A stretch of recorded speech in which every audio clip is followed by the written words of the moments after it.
চৌদ্দগ্রামে রাস্তার উপরে কোমর পরিমাণ পানি। যারাই ঢাকা থেকে প্রাইভেট কার নিয়ে অথবা কোনো ছোটো গাড়ি নিয়ে রওনা দিচ্ছেন, আজকে দয়া করে রওনা দিবেন না। এখানে পানির অবস্থা খুবই খারাপ, রাস্তার অবস্থা খুবই খারাপ। যদি আমার লাইভটি কেউ দেখে থাকেন, যারা দেখবেন তারা সতর্কতার সাথে রওনা দেবেন।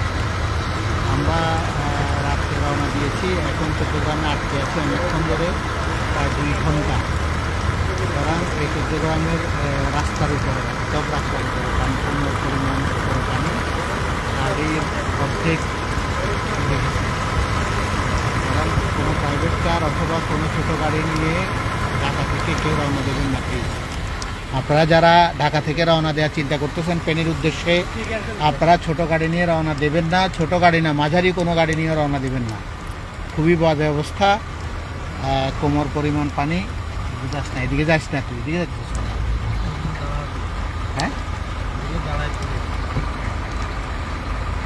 হ্যাঁ, সাবধানে রওনা দেবেন, যাতে কোনোভাবেই চৌদ্দগ্রাম পার হওয়া যাবে না। চৌদ্দগ্রামে প্রচুর পানি, প্রচুর।